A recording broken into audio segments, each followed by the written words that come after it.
창세기 2장 9절에서 17절 말씀. 여호와 하나님이 그 땅에서 보기에 아름답고 먹기에 좋은 나무가 나게 하시니 동산 가운데에는 생명나무와 선악을 알게 하는 나무도 있더라. 강이 에덴에서 흘러나와 동산을 적시고 거기서부터 갈라져 내 근원이 되었으니 첫째의 이름은 비손이라.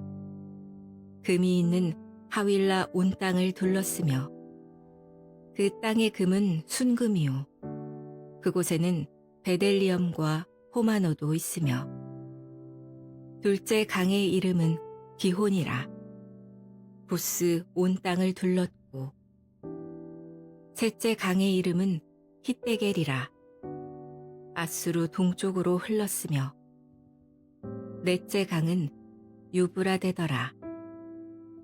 여호와 하나님이 그 사람을 이끌어 에덴 동산에 두어 그것을 경작하며 지키게 하시고 여호와 하나님이 그 사람에게 명하여 이르시되 동산 각종 나무의 열매는 내가 임의로 먹되 선악을 알게 하는 나무의 열매는 먹지 말라.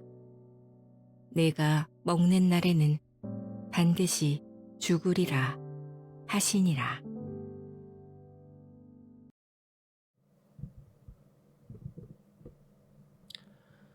샬롬. 오늘도 하나님의 말씀으로 하루를 시작하신 여러분들에게 하나님의 은혜와 평강이 충만하게 넘치시기를 간절히 축복합니다. 우리 2024년 1월 6일 월요일 창세기 2장 9절에서 17절 말씀을 가지고 은혜를 기억하자라는 제목으로 함께 말씀 나누도록 하겠습니다. 2025년 새로운 한 해를 시작하면서 다시 한번 또 귀한 아침 묵상으로 함께 말씀 나누니 또 감사를 드리고 잠깐 방학하는 동안에 목사님 별로 듣기 좋은 음성은 아니지만 또 제 목소리 그립다고 표현해 주신 분도 있고 해서 너무나도 감사를 드립니다. 이렇게 방송으로 뭐 실시간이든 녹화든 이렇게 아침 묵상을 나눈 지 벌써 횟수로 5년째예요. 코로나 때 2020년에 서로 얼굴 볼 수 없어서 나누던 것을 끊이지 않고 할 수 있다는 것에 참 너무나도 감사를 드리고 우리는 쉽게 깨닫지 못하지만 이렇게 하루하루 쌓여져 가는 그것이 우리들의 어떤 영적인 근육을 만드는데 큰 역할을 하는 것인 줄 믿고 올해도 힘차게 함께 나아가려고 합니다. 올 한 해도 하나님의 말씀에 이 꼴을 잘 먹어서 영육간에 강건하시는 그런 은혜가 저와 여러분 가운데 있기를 축복합니다. 신앙생활을 하면서 우리가 가장 많이 듣고 말하는 단어가 있는데 바로 은혜라는 단어죠. 은혜에는 한 가지 특징이 있습니다. 우리가 생각하기에 아무리 작은 은혜라도 우리는 받은 은혜를 갚을 수 없더라는 것이죠. 작은 것도 갚지 못하니 당연히 큰 것을 갚을 엄두도 못 내는 것입니다. 그런데 사실 이 은혜의 크기를 말하는 것은 사실 말이 되지 않습니다. 왜냐하면 하나님이 주시는 것은 그 크기가 중요한 것이 아니라 하나님으로부터 왔다는 것, 하나님이 주셨다는 것 그 자체가 중요한 것이기 때문에 그렇죠. 은혜는 하나님께서 우리에게 주시는 것이고 우리는 받는 것이기 때문에 은혜의 크기가 중요한 것이 아니라 은혜를 주시는 분과 받는 그 사람이 어떻게 그것을 받아들이냐가 중요한 것이죠. 오늘 이 시간에 창세기 2장을 통해서 우리에게 주신 은혜, 우리가 기억해야 하는 은혜에 대해서 나눌 때 하나님께서 주시는 위로와 도전이 우리 가운데 있기를 간절히 축복합니다. 오늘 본 말씀 통해서 우리가 첫 번째로 기억해야 될 것은 은혜는 하나님을 알게 한다라는 것입니다. 오늘 본문 말씀 다시 한번 보도록 하죠. 우리 창세기 2장 9절 말씀 우리 같이 있는 자리에서 한번 같이 읽도록 하겠습니다. 여호와 하나님이 그 땅에서 보기에 아름답고 먹기에 좋은 나무가 나게 하시니 동산 가운데에는 생명나무와 선악을 알게 하는 나무도 있더라. 아멘. 에덴 동산은 어떤 곳이었을까요? 아마 우리가 상상하기도 어려울 만큼 더 아름답고 풍요로움이 가득한 곳이었을 것입니다. 그런데 그 에덴 동산 한 가운데에 이 두 종류의 나무가 있었다라는 것이죠. 바로 생명나무와 선악을 알게 하는 나무다. 이 두 나무를 통해서 하나님께서 아담에게 중요한 메시지를 또 하와에게 중요한 메시지를 전하고자 하셨죠. 생명나무는 뭘 상징하는 겁니까? 하나님이 생명의 주인이시다. 나무 자체가 어떤 생명을 주는 것이 아니라 그 나무를 심으신 하나님께 생명의 권한이 있다는 것을 얘기하는 것입니다. 반면에 선악을 알게 하는 나무는 하나님의 말씀의 권위를 나타내는 것이죠. 바로 인간의 자유의지, 너무나도 중요하지만 그것을 통해서 하나님의 말씀에 순종할지 불순종할지를 결정해야 되는 기로에 인간이 서게 되는 것이에요. 그래서 사실 하나님께서 선악을 알게 하는 나무의 열매를 따먹지 말아라 이렇게 했기 때문에 그렇지, 만약에 그것들을 말씀하시지 않았다면 아담이 호기심에 그냥 한 입 베어 물었을지도 모릅니다. 그러나 하나님은 사람에게 자유의지를 주셨지만 동시에 너는 범주를 정해 주셨죠. 바로 말씀으로 그 범주를 정해 주셨고 기준을 명확하게 하셨습니다. 너는 말씀을 지켜야 된다. 다른 건 다 할 수 있지만 말씀 안에서 해야 된다라는 것을 얘기하는 것이죠. 우리가 하나님을 안다는 것은 단순히 지식적으로 아는 것을 의미하지 않습니다. 하나님을 아는 것은 삶으로 경험하고 하나님의 말씀을 따라가는 것을 뜻하는 것이죠. 머리로만 아는 하나님이 아니라 삶 속에서 느끼고 경험하는 그 하나님이 진정한 은혜의 하나님입니다. 여러분 작년 한 해를 한번 돌아보시길 바라요. 얼마나 많은 은혜를 하나님으로부터 받았습니까? 분명 하나님이 함께 하셨습니다. 그 은혜를 통해 우리는 당연히 다 알 수 없지만 하나님을 더 알게 되었습니다. 올 한 해도 하나님으로부터 오는 은혜를 통해 하나님을 더 알아가는, 우리가 하나님을 완벽히 다 알 수는 없겠죠. 그럼에도 불구하고 조금 더 가까이 하나님을 알아가는 귀하고 복된 올 한 해 되시기를 간절히 축복합니다. 두 번째로 우리가 기억해야 될 것은 은혜는 나를 알게 한다라는 것입니다. 은혜는 하나님뿐 아니라 나 자신을 알게 하는 거예요. 창세기 2장 7절 말씀을 보면 하나님께서 사람을 어떻게 만드셨는지가 나오죠. 우리 또 같이 읽겠습니다.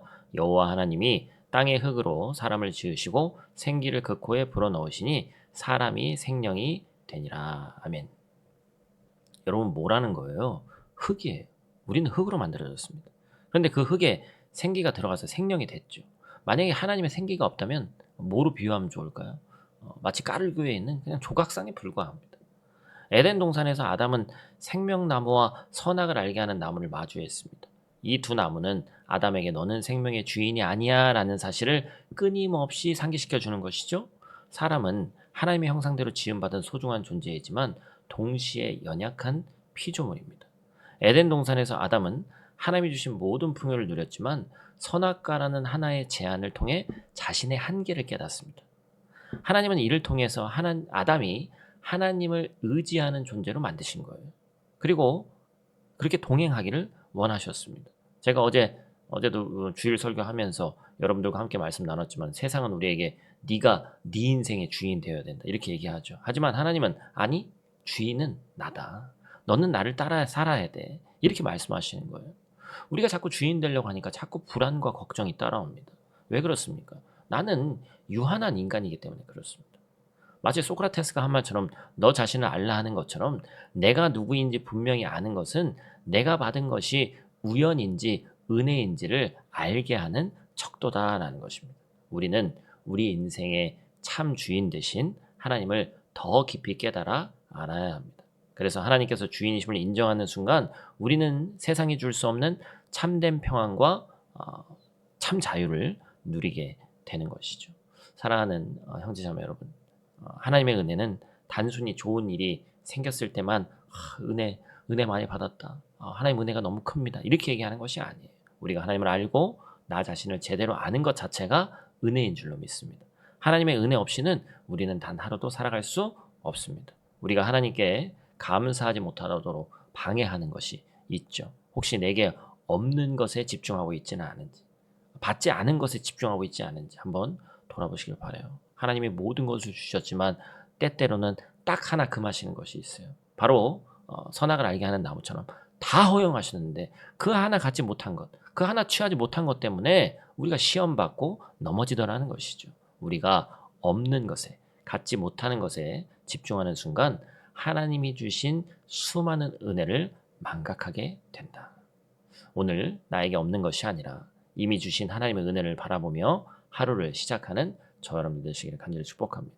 에덴 동산에서 아담이 누린 은혜는 지금 우리에게도 동일하게 임하고 있습니다. 우리가 어디에 있든지 무엇을 하든지 하나님의 은혜는 우리와 함께하는 줄 믿습니다. 오늘 하루도 하나님의 은혜를 기억하며 감사와 기쁨으로 살아가시기를 주님의 이름으로 축복합니다. 우리 다 같이 있는 자리에서 기도하고 마치도록 하겠습니다.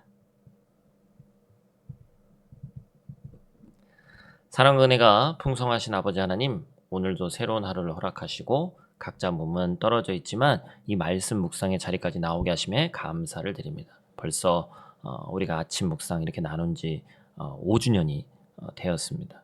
햇수로 5년째가 되었는데 우리가 날마다 새롭게 하시고 날마다 공급되는 그 하나님의 은혜의 말씀에 귀 기울여서 우리의 영적 근육이 더욱더 단련되고 넘어지지 않는 귀하고 복된 우리 될 수 있도록 도와주시고 생명의 은혜의 말씀, 영원히 목마르지 않는 생수를 이 시간 우리에게 허락하여 주시옵소서. 하나님, 우리가 받은 은혜를 늘 기억하게 하시고 그 은혜가, 그리고 그 은혜를 주신 하나님께서 우리 삶을 지배하신다는 사실을 잊지 않는 우리 되게 하시고 하나님 앞에서 나는 누구인지를 돌아보는 하루 되게 하시고 갖지 않은 것보다 이미 주신 풍성한 은혜가 더 큼을 깨닫고 귀하고 복된 선물 같은 하루 살아갈 수 있도록 하나님 도와주시옵소서. 추운 겨울 몸이 연약한 지체들이 많이 있습니다. 하나님, 의로운 오른손으로 만지시고 치유의 광선을 비춰주시고 기도하는 이 순간 깨끗게 되는 역사가 있도록 도와주시옵소서. 오늘 하루도 은혜 가운데 거하게 하실 줄 믿사오며 우리 인생의 참 주인 되신 예수님 귀하신 이름으로 기도드립니다.